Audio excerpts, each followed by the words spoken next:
Welcome to the commentary booth, where we watch and you guessed it, commentate on the week that was in movies and TV. I'm your host and play-by-play commentator, Jamie Apps, and each week I'm joined by a rotating cast of colour commentators to help you find your next viewing treat. This week I'm joined by an impact fee technician who lists their favourite movie as A Nightmare on Elm Street, favourite TV show as Golden Girls. Welcome back to the show, Corrina Mabey. Hello. Howdy, howdy. How's everything? It's fantastic. Living the dream over here. Sliding through the best times. I don't know. Everything's a clusterfuck. But it's cool because Universal's opening up a new park tomorrow. Uh, and my mother's lost the plot and just has kept watching YouTube videos fucking for almost 2 weeks straight now. So I feel like I've been brainwashed into going to Epic Universe eventually. But I feel like I don't even really need to go at this point because I feel like I've ridden everything and I knew everything. So Yeah, that's fine. yeah, I feel like I've been brainwashed. How are things on your side of the globe? Yeah, not too bad. Highly recommend going to see Sinners. Yeah, fuck you for that one. You're not even the That's horror movie person around here. Like I am the horror movie yeah, but guru of this. it's not even like super horror. It's got horror element, it's got comedy element, it's got crazy action sequences. It's got musical sequences. It's It's a a bit of everything vampire and it all movie. works weirdly.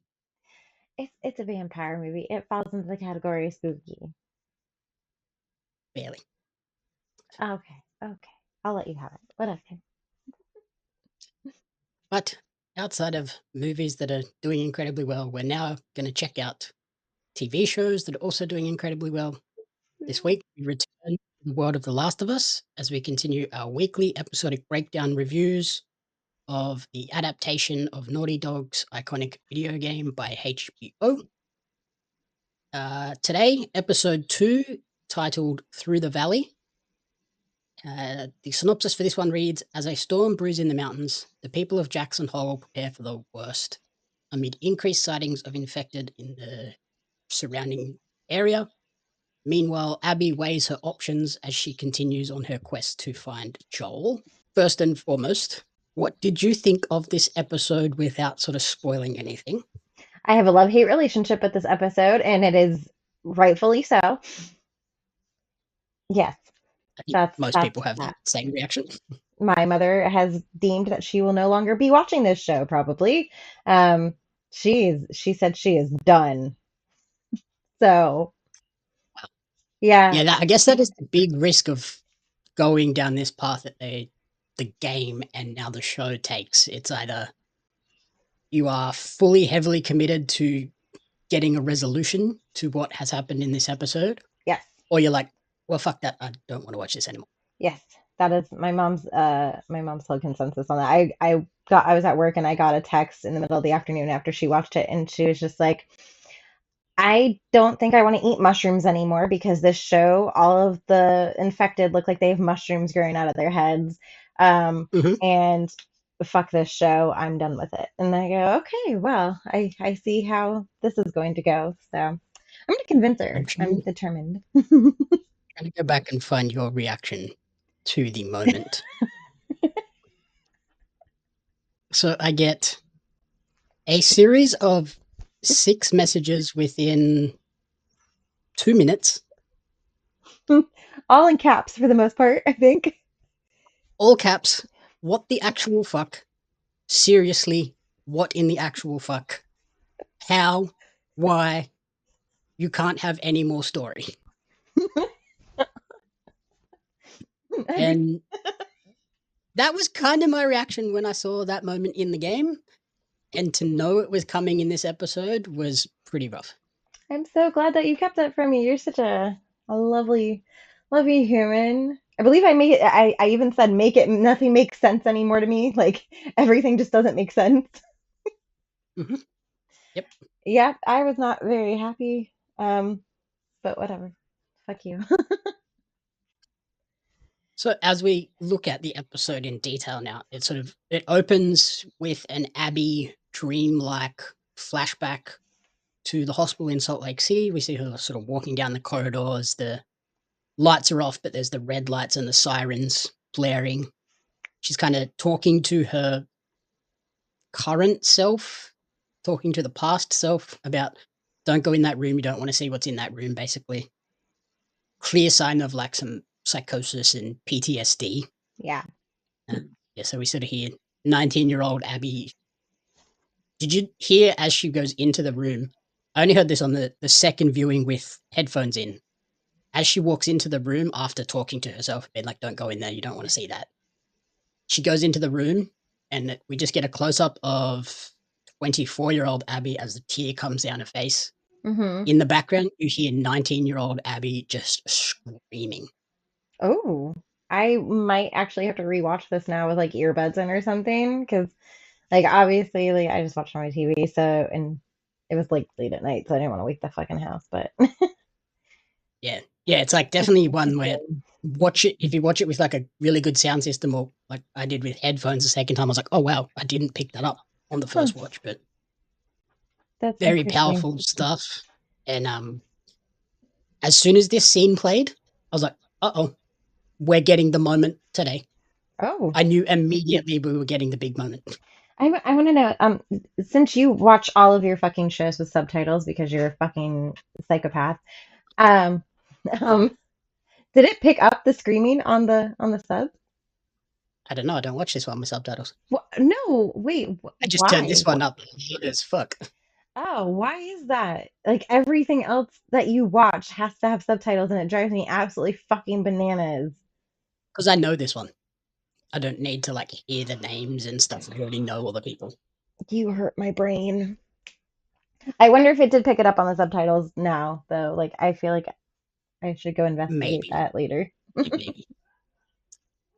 But I wanted to ask, like, what did you think of Abby at this point in the episode?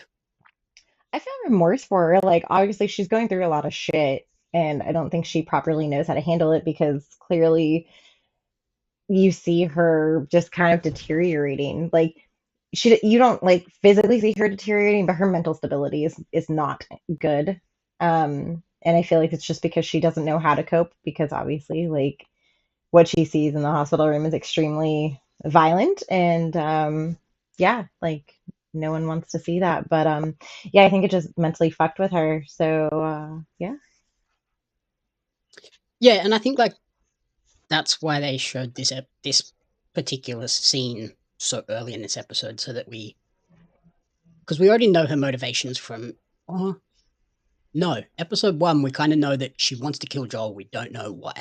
Yeah, you just see her outside of the hospital area. Yeah, but then in this like this moment, we find out, oh, he killed the doctor who her father. Yeah.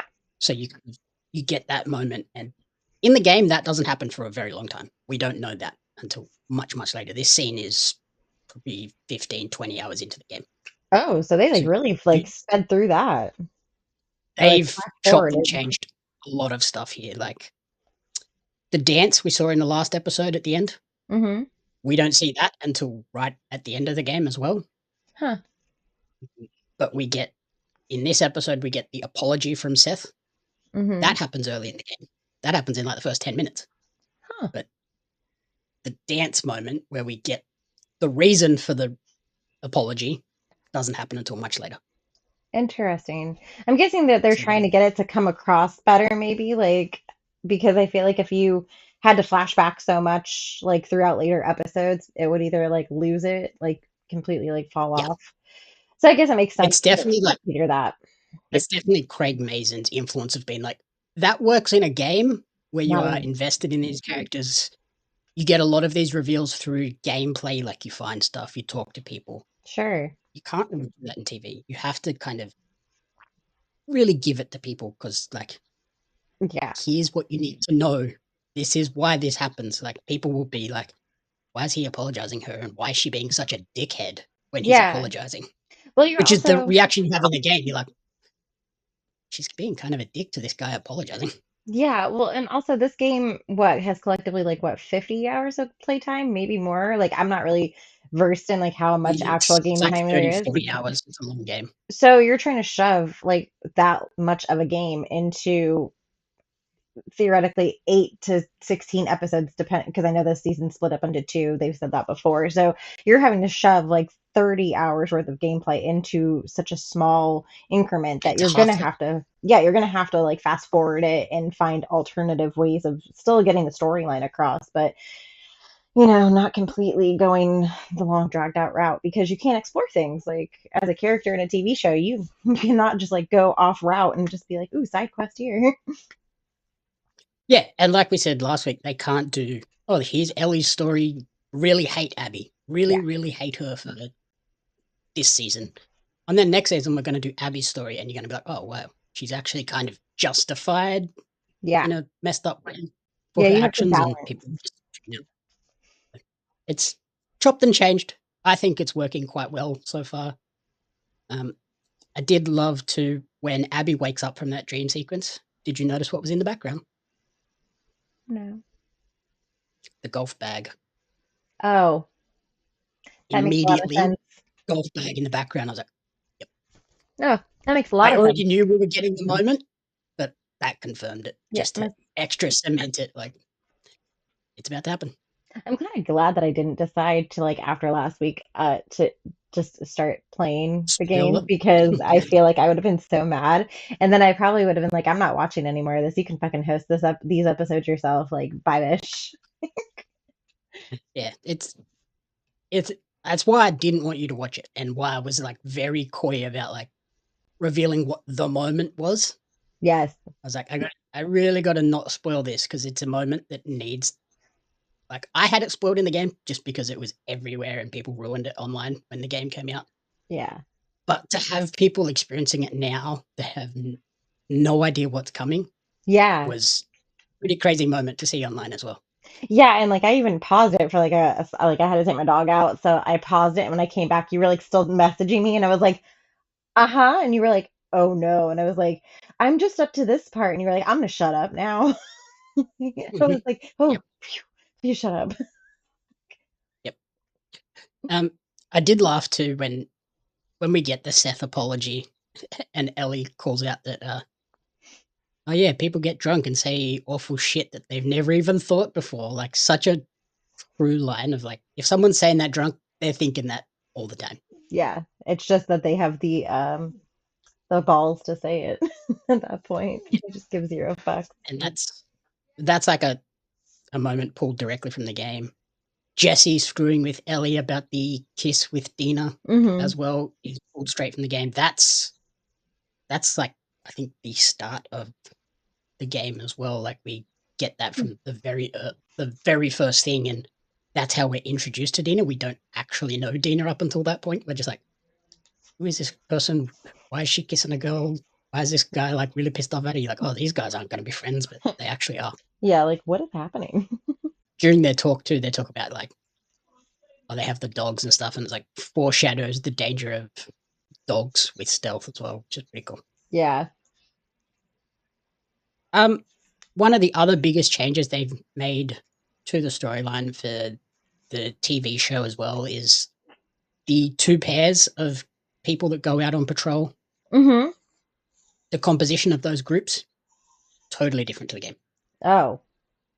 So in the game, the parties are Joel and Tommy, Okay. and Ellie and Dina. Oh. Jesse doesn't go on patrol. Yeah, they really changed that. So now the scouting parties are Ellie and Jesse. They go out together, and Joel is already out in the world with Dina. Yeah. Which at first I was like, oh, what the? This is a big change. But after watching it and sort of thinking about it a bit more, I think it kind of makes more sense as well. Because when Abby finds Joel and hears his name, it allows her to be more certain that Joel is the Joel she's looking for, because she kind of knows that he escaped with a girl. So it's like, here's a Joel with a girl. That makes sense. And yeah, so like Tommy stays back in Jackson as well, which gives him like a big hero moment, because up until this point, he's kind of, all we've seen him is living this relatively safe, secure life in Jackson. Yeah, he doesn't do We anything haven't like seen him. crazy. He's very just Yeah, like, like we saw him in the first episode in danger as the outbreak begins, yeah. and then the next time we see him, he's in this secure, remote town. Yeah, he's never like one to just like go for it and save the day. So it's interesting that they gave him that role of like really stepping up. I feel like Tommy kind of took over for other characters that you would have expected to do that instead. Like he really came to, because I honestly I thought his wife was going to be the badass that takes charge of everything. Mhm. Yeah, so I did like that it gave him like the hero moment, and it also makes you realize that everyone's in danger in this world. It's not just Ellie and Yeah, Joel as they venture. That's not the only time they're in danger. They're in danger just sitting in Jackson as well. yeah. They're like sitting ducks. Like I feel like this whole realm and this whole world is nothing but people just sitting around waiting to like essentially get killed, possibly Mhm. because as we see later on, like there are other ways that they're coming about and really like evolving per se. Yep. And then having Dina out with Joel as well, it gives her a more clear and certain motivation to then want to go after Abby, Yeah. because in the game, she's kind of just there tagging along to support Ellie. Okay. Whereas now, to make her sort of complicit in what happens to Joel, Hmm. he's now motivated that, oh, I want to get these people and get a bit of revenge and justice as well, not so much just, I'm just going because my girlfriend's going. Yeah. Yeah. She actually has drive now to make a statement and be involved. But because of the changes, it does kind of take away. I have read an interview where apparently this scene is going to happen. It just doesn't happen where it happens in the game. So Okay. there's an iconic moment with Ellie and Dina in the basement of Eugene's hideout. Hmm. Obviously, Ellie and Dina aren't together when they find Eugene's little grow house in this one. So they can't have this big Ta-da moment. uh, sexual moment. Hmm. So that doesn't happen, but we still get the hideout. It's just Hmm. Ellie and Jesse finding it. Ellie finds his firefly tag, so she realizes, oh god, he was a firefly. So Joel has killed yet another firefly, Hmm.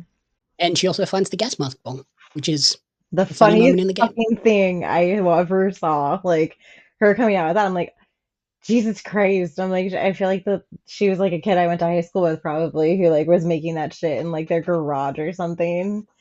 I'm like, Yep. she does it like so like just nonchalant. She's like, "You made this? I'm gonna take it. I'm gonna have it." No, you're not. Yeah, I'm gonna take it with me. I'm gonna take this, and I'm gonna take as much pot as I can carry. Yeah, like pretty much. Honestly, like it's the end of the world for the most part to these people. Like, what else are you gonna do? You're gonna drink, you're gonna smoke, you're gonna have a good time. That's literally all that they have left to do. By splitting Ellie and Dina as well, we also cut out kind of a fun moment in the game, like a rare fun moment in the game that's kind of the tutorial of how to shoot. It's basically Ellie and Dina get caught up having a snowball fight with some kids in a playground. Oh, okay. So yeah, that moment is gone now, but kind of fun. Yeah, I mean, I guess they really had to like go through and pick and choose like what they were and weren't going to include and like how they were going to possibly alter things or just like superimpose them. I don't know. It's always And Ellie and Dina having a snowball fight with a bunch of random kids in Jackson, not important to the story. yeah, like there's no character development in that, and also like people might think of it as weird because she's like 18 now, and she's like playing with the kids when she's supposed to be like on patrol and she's part of like their like security detail essentially. It's kind of just like why why show it? Yeah, it's just in the game. It's just a fun way to like teach you how to shoot. Which is Yeah. Which nice. means I should probably do that because Lord knows I suck at this shit. Mhm. I had one other sort of big question about the evolving dynamics in this game and the series. What did you make of the state of Ellie and Joel's relationship in this episode before we could dig into it? I'm not as mad at Ellie as I was in the first episode. I mean, she's still a little fucker, but like Did you like her earlier than like early in the episode, or was it not until the end? I didn't really have a super big opinion about her in the middle of the episode, just for the sheer fact that like she kind of doesn't seem very bothered, and you don't really see Joel until almost halfway through this episode anyway, because he is not in town when they're having like their town meeting. So for me, it's kind of just her like just going about her day, whatever, not really being bothered. But I feel like her and Jesse, like, they kind of talk things out or whatever, and you can kind of see that she's still, she still has her like younger ways about her where she still looks for guidance. And I think that it kind of probably sits on her that, she should probably talk to Joel maybe. And you really do see her evolve into caring. But yeah. She should probably talk to Joel, or she has already talked to Joel. Because this is, for me, this is the first moment where they kind of allude to there being a non-linear timeline, because she tells Jesse, like, Joel and my shit is our shit. You don't need to know about it. We're fine.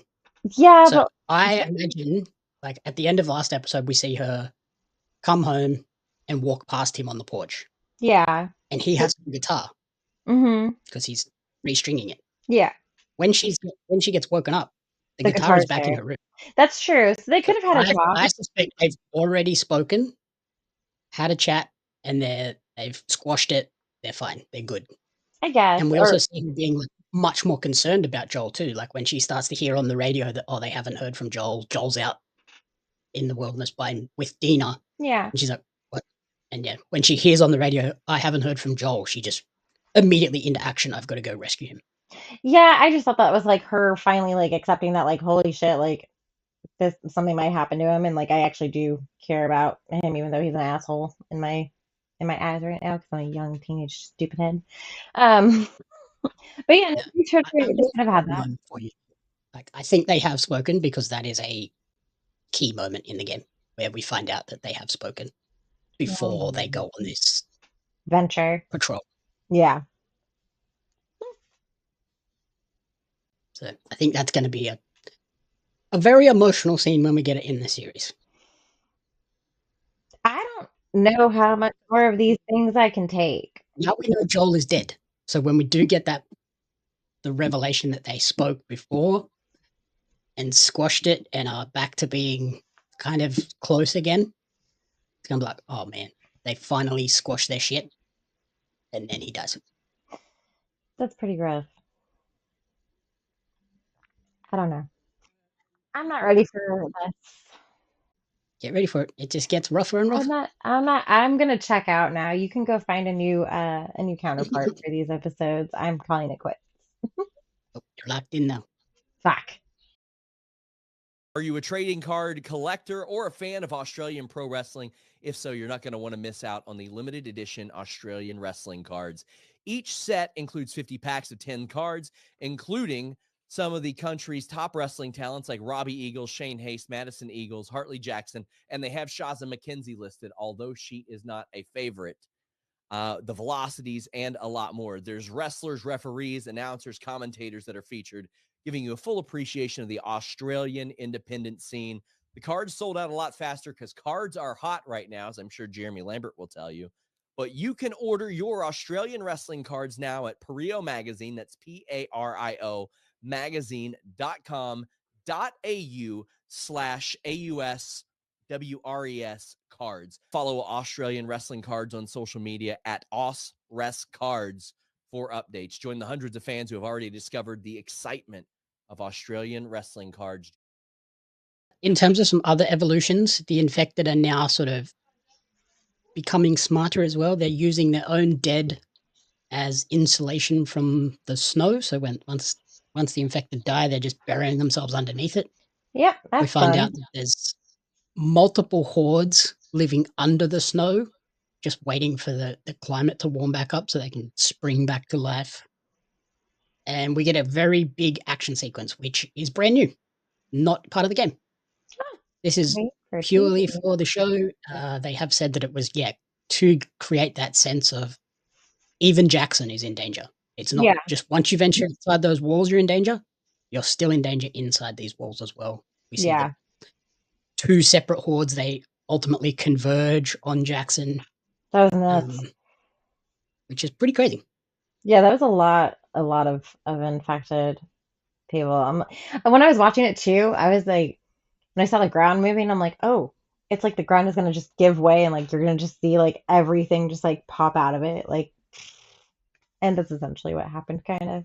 As kind of taken back by that. It was very interesting.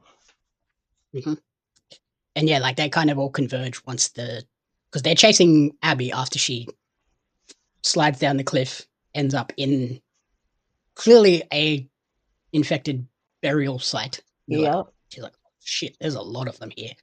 Not realizing that all the ones that she can see are dead, but Yeah. there's a lot underneath that are alive. Yep. They all start popping out, which is a terrifying reveal moment where they all just start climbing, unburying themselves and chasing after her. Yeah, it was kind of like Resident Evil or something like that, like in the hordes of like dead zombies, really. There's still more underneath there that's like alive. Kind of crazy. Yep. And then we kind of see them, they're chasing her and then ultimately chasing Joel and Dina as well. Yeah. But then they just go zoop and take a quick left turn when the guys are digging the hole and they crack the pipe. the tendrils we saw last episode. So that's Yeah. why we got that in the episode. And before, like when before I realized what actually was in that hideout as being weed, I totally thought that there was just like plants hanging around like this like grocery store, and I thought that was like the introduction to the spores actually in this episode. And then I quickly realized, I was like, nope, that's not a normal plant. Never mind, we're good here. But yeah, when they cracked part of the piping and stuff like that, again, that was another moment where I was like, oh, this is going to spread now. Like the spores are going to start spreading throughout the town. No, But it just that plays did in not that happen. hive mind sense of like he's tore that bit of Yep. tendril out and it's gone, oh shit, come here, help. Yeah, that's pretty bad. Are they like, do they ever reveal in the game if like they are all connected somehow, like by that stuff, like at all? Okay. No, that was an addition to the game, to the show last season. Okie dokie. And like that grow house as well ties back into the therapy scene as well, where She's smoking all the weed. yeah, and she talks about, oh, Eugene always used to get me like nice Good fresh stuff. shit, stems and crap, Yeah. and this is because he was growing the stuff himself. Yeah, now you know why. What did you think of the Abby being chased, crawling under the chain link fence, and like that moment? That did nothing for my claustrophobia. Um, like I don't have very bad claustrophobia, but there are certain sequences in movies and TV shows that I cannot actually watch because it makes me hard. Like it's hard for me to breathe. Like there's a Ryan Reynolds movie where he's like buried alive. I forget what it's Yeah, called, it's but called it's Buried. apparently. But is that what it is? Okay, yeah, I know it's like a super good movie. Apparently, I cannot watch it. I watched like I don't know, maybe 20 minutes of it, like, and I go, oh no, oh no, no, no. And this gave me like the same vibes where I almost could not breathe while watching her get like literally smushed by all these undead people. Mm-hmm. And like it shows the desperation of the infected too, because we see one of them Mm-hmm. like trying to reach through the fence to grab her, and the chain link is just Oh, cutting into its hand. that was I was like, that's gnarly. a great shot.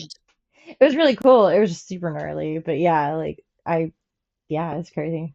I read they filmed that in, well, it might have been on the making of. They filmed that in Whistler in an actual blizzard. So Oh, it fuck was that. It a was really lot cool. of shooting. Fuck that, man. Too many elements. No, thank you. And just after she gets out from under that fence, we get the very first shot of Joel in this episode Yeah. as his hand reaches out to help her. Yeah. I saw his hand and I was like, at first I honestly thought that was I thought I kind of got like my sense of direction was very fucked in that sequence because I thought she found a back way into Jackson. Mhm. And I was like, oh, maybe that's Tommy like helping her up or whatever. And then I quickly realized that that is not the same location. But it really fucked with my head for a second because I was just like, what the fuck? Yeah, so that's like the first shot we get of Joel in this episode, and it kind of plays into the fact that he couldn't save his own daughter. Yeah. So now he's just trying to save every like girl that he Everyone. finds in danger. Yeah, it's kind of crazy. His white knight complexity is just like chilling. Like, gotta save this one, gotta save that one. And then we get the big horde battle at Jackson. Like I said, entirely new element from the game. Crazy action sequence, very sort of Game of Thrones-esque, with the fence and dropping the barrels over full of petrol that they then set alight and they explode. Yeah. We get a big Tommy versus Bloater flamethrower moment, which is really awesome and kind of recreates in the game. There's a mode called No Return, and it's like Yeah. roguelike survival where you just got to like survive waves of enemies. Yeah. And like as he's running through the alleys and then just like gets to a blocked off one, I was like, oh, that's so much like No Return. Yeah. That's fun. We see the dogs take out a bunch of infected as well, which is pretty cool. Yeah, that also made me kind of nervous when I watched them because I was like, if the dogs are biting the infected, like I wonder if that like role reverses, like if like since they didn't get bit but they bit someone, if it would also potentially infect the dogs. Yeah, it doesn't seem to affect animals. It's just kind of purely human. Yeah, which would be kind of interesting, like if you had seen random animals all kinds of fucked up too. I don't know. Yeah, we talked about that last week with the bear and stuff. Like I an know. infected dog and an infected bear would be pretty hectic, but yeah, it's just human infection. Yeah. Yeah, so from that moment, what did you think of the big battle anyway? That was fun. It was very like you said, Game of Thrones, kind of like Lord of the Rings, like last stand kind of moment is what it felt like. Which is kind of crazy. Also, fuck those guys who had the flamethrowers and they just like ran off. Bootleg it? Yeah, Dude, dicks. like there were four of To them, one job. and like two of them just were like, "Yeah, fuck this, I'm done." I'm like, dude, I hope you kind of get like dead. That's what I was thinking in my head. I was like, I hope you die because you're not. Yeah. Well, two of them did. Two. Well, at least Yeah, one of them got taken down because he sets a building on fire. yeah. What did you think about blending that big battle sequence with the big moment that is about to come? Do you think they Um, needed to be in the same episode? I'm not mad about it because it is different types of big reveals. It's not like you had battle after battle kind of thing. It's kind of like the way that House of the Dragon worked, where like you had like some big battle sequences, but then you also had some like really important moments that were, and like that go along with the storyline and kind of set it up for things to come. So I'm not mad that they involved two drastic huge things in one episode. But now that I know that one of them was not in the game, I'm kind of even more okay with it at that point. Yeah, I'm kind of tossing up on it because I love how action packed this episode is and like how pivotal it is for everyone involved in this world before they all venture off onto a revenge plot. Yeah. I'm also kind of like, kind of wish they'd just sat in a couple of these moments a little bit longer and maybe split these across 2 episodes, like one for each. But also, if they'd split the Jackson battle off from the Ellie and Joel storyline, people are like, where the fuck's Ellie and Joel? They're the ones we really care about. Yeah, you would be stuck with like one of those like, okay, this episode is just focusing on these people who aren't even really super main Yeah, characters. Like they're B, support, B but characters. What's going on? yeah, and Well, not also even like B characters. Like, Tom is really the only B character. Everyone else in the town is like whatever. D They're filler. character. Yeah, so and also I feel like if you took the Ellie and Joel moment and put that in a different episode, it would end up in the middle of an episode, and that would just piss me off even more because you would have like this big climax and it would just like it would fall flat because then you would have to continue it for like a little while and then cut it off. Yeah, So I feel like that was actually a really great ending to this episode because now you get to see what else unfolds and get really mad at things. So yeah. yeah. This is currently the highest rated episode on terms of like reviews. I saw that. I don't know if it is the best episode we've seen so far. It is definitely a powerful episode, and the last 10 minutes is fantastic. I Mm. still think the spin-off episode last year with Nick Offerman. yeah, I think that is That's my top still the best episode for the episode whole series. they've made in this series so far. But we'll Yeah. see if it maintains. This is very close, but I think that one was just so powerful in terms of storytelling in such a subdued way. Yeah, and it was also kind of it felt almost like a bonus episode because I know it wasn't like as detailed in the game as it was in the show. Like they emphasized it a lot in the show. Yeah, in the game, it's just kind of a couple of notes that you find. Yeah, so I am kind of glad that they almost like just like they built on that, which I think was really fun. This episode was just as equally fun, just in a different way. I'm always excited when they decide to alter things and it works out well in their favor, and I feel like that's what this has done for this series so far. I think the reason why it's so highly rated is because of the ending of the episode. I don't think it really has to do with like necessarily like the fight sequence. I think it has to deal with the big ending moment.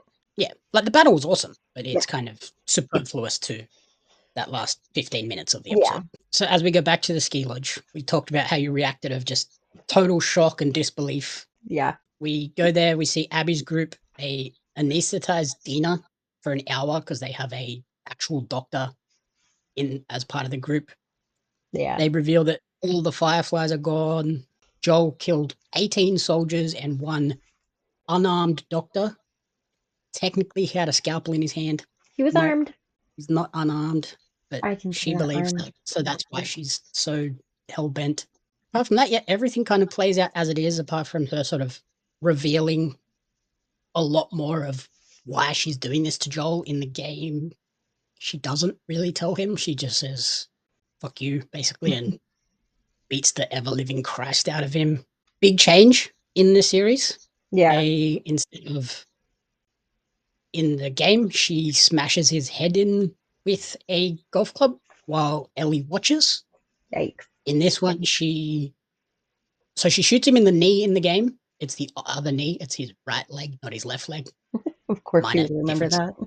And then she smashes him in the knee with the golf club just to like rub it in, soften the wounds. And then we see her like just punching him over and over again. And the golf club is broken. Yeah. So the final death blow is like she stabs him in the neck with the broken golf club shaft. Yeah. But yeah, in the game, she just wails on his skull and explodes his head, basically. Yeah, my mom was the way that it happened is what pissed my mom off so much. She was just like, I wish that it had just been like a quick and easy thing. She's like, I feel like if it had been done in a faster way, I wouldn't have been so mad about it. But I was like, well, that's the whole point of this, is that she's taking out her revenge and anger. And she's like, You're supposed to absolutely hate her and see it from Ellie's perspective of like, why are you doing this? Like, yeah, taking it so far. and she's like, oh, well, she lied to all of her friends. And I was like, no, no, no, no. I was like, she only lied to like a couple of them. She said, no, she said they weren't going to kill anybody. And I go, no, the plan was to kill Joel all along. But she breaks her own code of, she says, helpless. we don't kill anyone that can't defend themselves, but you deserve this. Mm-hmm. Yeah, it was bonkers. The doctor chick, I feel kind of almost kind of bad for her. Like, yes, she's going along with it and she's just as much of an asshole, but I feel like she's probably the one who has like the most regrets out of all of them that are there, because she was fully not prepared to actually like hurt anybody. Yeah, like she's complicit, but not like encouraging like a couple of the others. We even see her like crying over the brutality that she's witnessing. Yeah. Which I've since learned was not even in the script. That was purely the actress like freaking out, just breaking down because of the brutality that they were portraying. Jesus. And they got that on camera. I'm like, keep it. That works. Because there's supposed to be friction between Abby and Mel. Yeah, that makes sense then. It's crazy. What did you think of Ellie's sort of reaction to watching this all play out as well? I mean, you feel for Ellie in this whole scenario. You know, even though she's been, you know, a little shit, and rebellious against Joel, like I feel like he did become her father figure, whether she wants to admit it or not. And so for her, it's like she's watching him just die, and it's awful. And you can see the emotion in her kind of come out. And, you know, you hear her say, I'm going to kill you. And it's like, all right, well, I believe that she's going to end up finding her and killing her. The portrayal by Bella Ramsey versus Ashley Johnson, who plays Ellie in the game, very different. So this one, like, they both, like, beg Joel to get up, and you see him try to get up but can't, which is, like, again, proof that he's willing to try and do anything to protect Ellie. Mm-hmm. Bella Ramsey's portrayal comes off much more sort of sad and like desperate, Yeah. versus Ashley Johnson, who's like kind of snarling and growling, like angrily telling Abby to stop, like, don't do this. She's Mm-hmm. much more angry and violent and like rage. Yeah. Whereas Bella is kind of like just desperate, like, please don't do this. Like, don't do this. This isn't, you don't need to do this type thing. Yeah, she's pleading with her, whereas the other one is kind of just telling her you don't want to do this. I'm gonna fuck you up if you do this, basically. And it's pretty crazy. Like, it's just as heartbreaking, even if like the final like stab blow kind of tones it down a little bit. Mm-hmm. It's still shocking, but it's kind of, for me, like knowing that the final blow in the game is golf club to the side of their skull, which Yeah. breaks his skull basically. I was like, yeah, that's heartbreaking.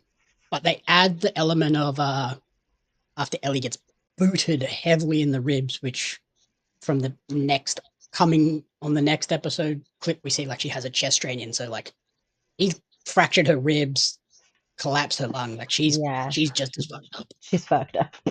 She still like crawls her way over to Joel and like lays on top of him, hugs him, and Yeah. in the making of, Craig or Neil kind of say that in that moment she thinks she's going to die as well. She's not just going over there to kind of like be with him, Mm-hmm. knowing that he's gone. She's going over there thinking, I'm going to die. I need to die with him, Yeah. which is pretty rough when you think about Yeah, that is absolutely crazy. I guess it's a good thing that Dina was kind of knocked out for that whole thing too, because I feel like her character would have just like completely lost her shit. Yeah, she'd be broken. Like, she's Yeah, going to be broken when she wakes up, but not anywhere near as broken as she would have been if right. she had to witness all of that. Oh yeah, she would have been awful. And then, yeah, like we hear Ellie vows, I'm going to kill all of you. Like, it's like, oh God, here it comes. Yeah. And then we cut back to Jackson. Tommy's distraught, but for the reason that he feels like he failed to protect the town, Yep. he doesn't yet find out about his brother. So he's got a whole extra level of depression and distress Yeah. coming his way. It's gonna be interesting to see what happens to his character, like if he actually like steps up to the plate and starts to form like plans. I know you already know what fucking happened, so fuck off.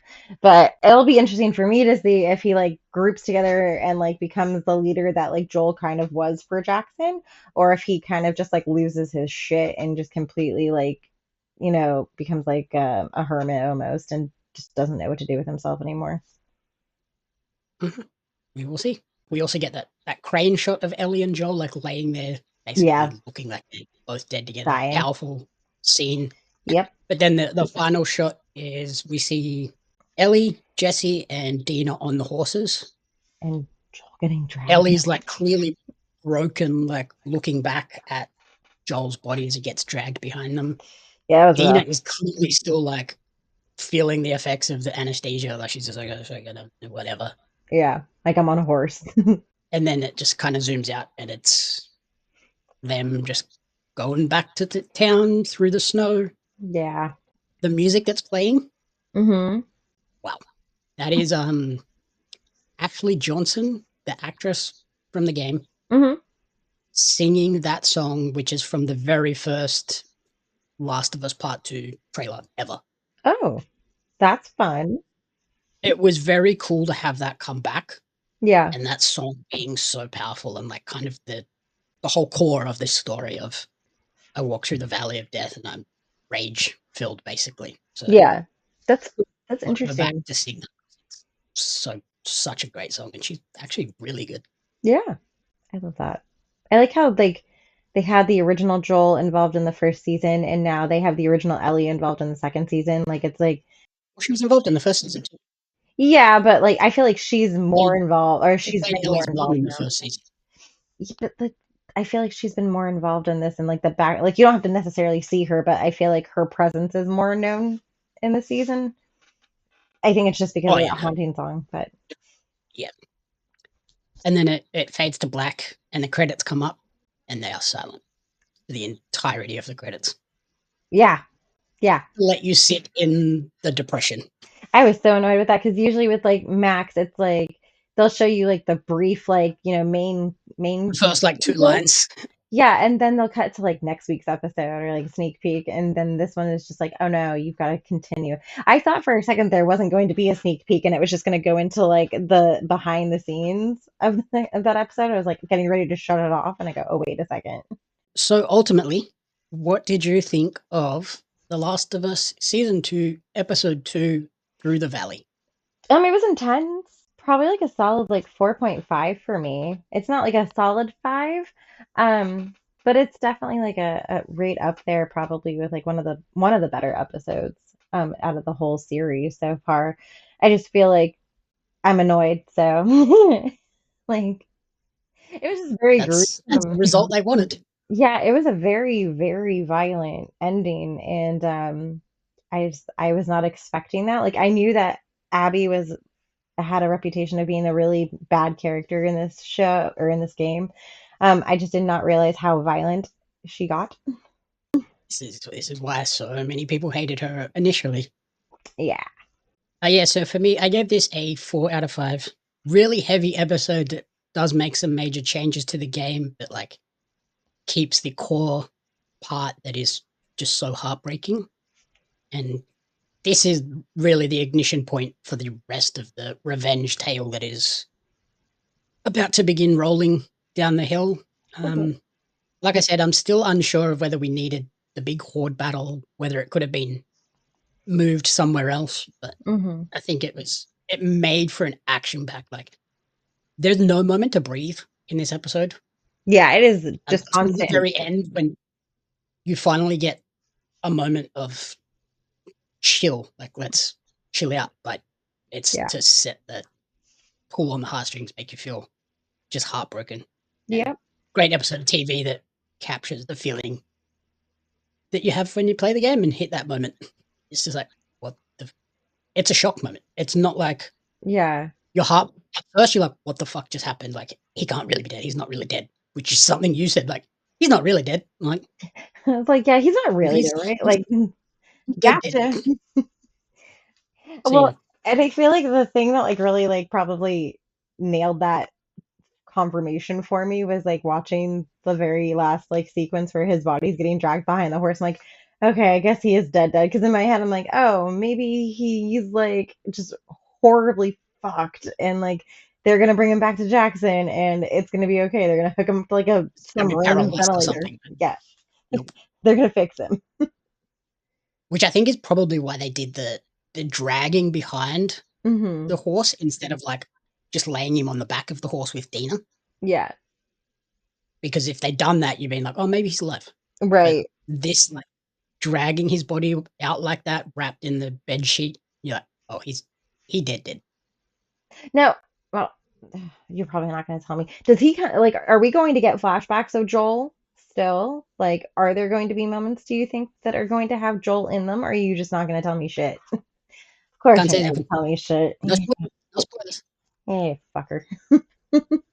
But yeah, so we'll be back next week as the revenge tour begins in earnest. Whoop, whoop. Until then, thank you for listening to the commentary booth. If you enjoyed the show, please remember to rate, review, and subscribe on podcast services and on YouTube. You can follow Corrina on Instagram at Miss Corrina Renee, and you can follow me on social media at Jamie Apps Media and at Pario Magazine. The Commentary Booth is a fan-funded production of Jamie Apps Media. You can support the podcast alongside our magazine, Pario Magazine, on Patreon at patreon.com/Jamie Apps Media. The following people supported at the publisher level or higher, and you cannot fathom how incredibly appreciative we are for their support.